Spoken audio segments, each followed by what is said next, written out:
복음과 가정시 아침 묵상입니다. 오늘도 가정과 일터 가운데 하나님 나라가 임하기를 기도합니다. 10월 19일 목요일 묵상이고요. 본문은요. 요한복음 15장 18에서 27절입니다. 영상을 보시면서 함께 묵상하시면 되고요. 하루 일과를 마치고 저녁에 한 번 더 묵상하면서 말씀대로 살았는지, 말씀이 삶에서 어떻게 나타났는지 되돌아보며 주야로 묵상하면 더 좋습니다. 네, 그러면 본문을 교독하겠습니다. 상황이 되시는 분들은 함께 말씀을 교독해서 읽어주세요. 세상이 너희를 미워하면 너희보다 먼저 나를 미워한 줄을 알라. 너희가 세상에 속하였으면 세상이 자기의 것을 사랑할 것이나 너희는 세상에 속한 자가 아니요 도리어 내가 너희를 세상에서 택하였기 때문에 세상이 너희를 미워하느니라. 내가 너희에게 종이 주인보다 더 크지 못한 말을 기억하라. 사람들이 나를 박해하였은즉 너희도 박해할 것이요 내 말을 지켰은즉 너희 말도 지킬 것이라. 그러나 사람들이 내 이름으로 말미암아 이 모든 일을 너희에게 하리니 이는 나를 보내신 이를 알지 못함이라. 내가 와서 그들에게 말하지 아니하였더라면 죄가 없었으려니와 지금은 그 죄를 핑계할 수 없느니라. 나를 미워하는 자는 또 내 아버지를 미워하느니라. 내가 아무도 못한 일을 그들 중에서 하지 아니하였더라면 그들에게 죄가 없었으려니와 지금은 그들이 나와 내 아버지를 보았고 또 미워하였도다. 그러나 이는 그들의 율법에 기록된 바 그들의 이유 없이 나를 미워하였다 한 말을 응하게 하려 함이라. 내가 아버지께로부터 너희에게 보낼 보혜사 곧 아버지께로부터 나오는 진리의 성령이 오실 때에 그가 나를 증언하실 것이요. 너희도 처음부터 나와 함께 있었으므로 증언하느니라. 아멘. 네, 본문 해설입니다. 편집증이라고 하죠. 편집증. 주변에서 이제 나를 공격, 주변에서 막 나를 이렇게 공격할 거라고 생각하는 거예요. 적대적인 사람이 이제 주변에 많다고 여기는 게 편집증인데, 이제 목양이나 제자 훈련을 시키고 그러시면요, 이제 이런 유형, 편집증적인 유형을 가진 사람들도 이제 만나게 되죠. 그래서 그런 사람들과 대화를 하다 보면 이제 두 가지 생각이 들어요.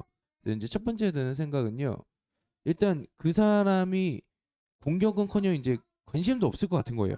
그래서 이런 경우 그냥 넘어가라고 합니다. 그냥 좀 넘어가봐. 신경 쓰지 말고 넘어가봐. 가봐. 상식적인 답변이고 이제 두 번째는 성경적 생각으로 누가 나를 그렇게까지 막 이유 없이 미워한다고? 그래? 그러면 굉장히 성경적이다.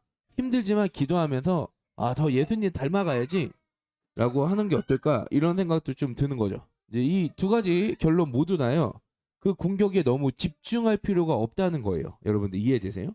공격에 집중하지 않는 게 중요하다는 거예요. 근데 이걸 또 잘못 적용하시면 안 돼요. 최근에 이제 뭐 칼부림 이런 사건들이 있었잖아요. 당연히 이제 칼부림 이런 게 있으면 무섭죠. 누가 칼을 들었다. 그게 안 무서우면 이제 정상이 아닌 거예요.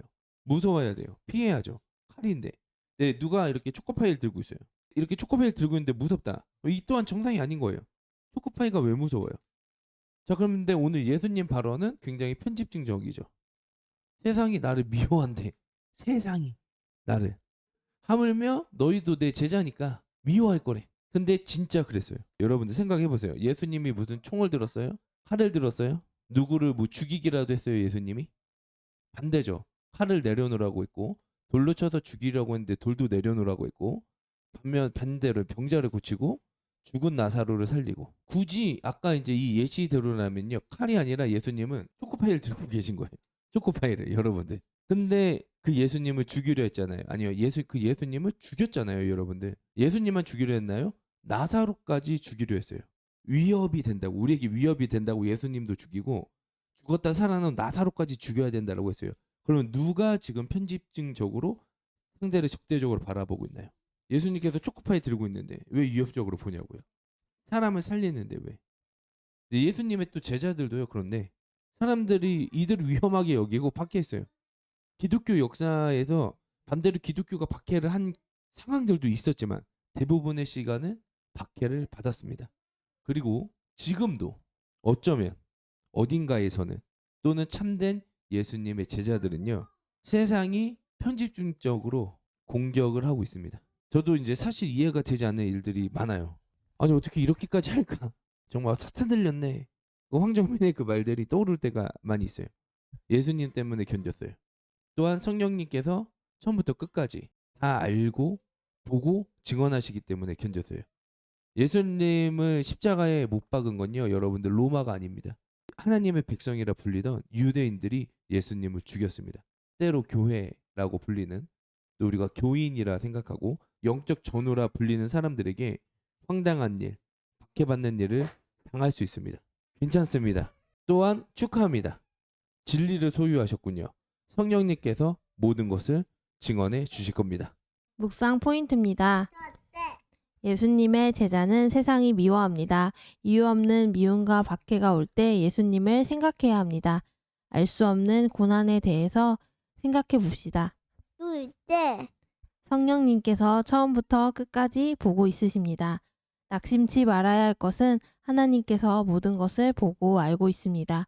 아무도 나를 몰라준다, 억울해하지 않아도 됩니다.